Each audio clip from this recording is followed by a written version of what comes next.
Attention to all SSS members and pensioners. SIS Advisory, official announcement sa bagong SIS President. Sino na ang bagong SS CEO? Bago tayo magpatuloy, huwag kalimutang mag-subscribe sa aking channel.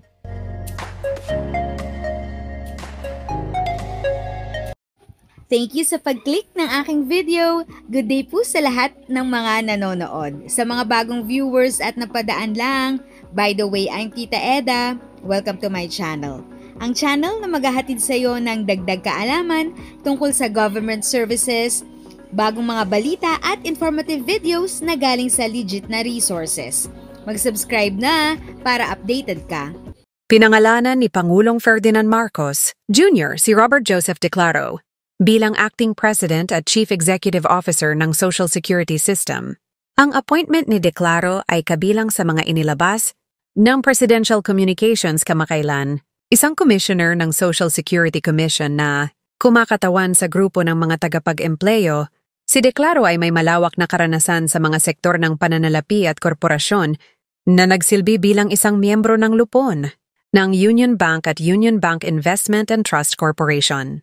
Una nang inanunsyo ng SSC ang appointment ni Declaro bilang officer in charge kasunod ng pagbibitiw ni dating SS President Rolando Ledesma Makasayat. Pinangasiwaan ni Finance Secretary at Social Security Commission SSC Chairperson Ralph Recto ang panunumpa ng bagong appoint na Acting President at Chief Executive ng Social Security System SSS na si Robert Joseph Montes. Declaro noong Disyembre 10, 2024. Ang SSS ay kabilang sa pinansyal ng gobyerno mga institusyon, GFIs, na pinangangasiwaan ng Department of Finance.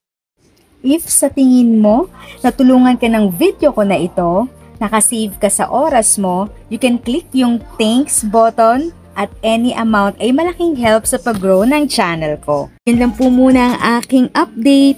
Sana ay nakatulong na dagdag kaalaman ang aking share today. Ang goal ng aking channel ay mag-create ng awareness. Kung ganitong mga topic ang gusto mo, panoorin mo ang mga videos ko na ito.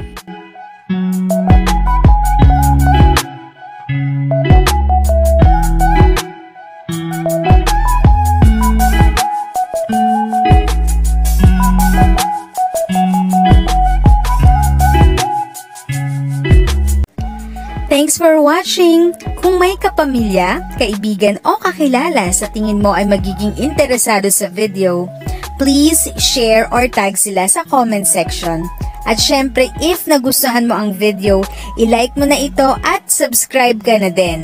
As always, feel free to write your questions, comments, and opinions respectfully. And continue to be a blessing and stay safe!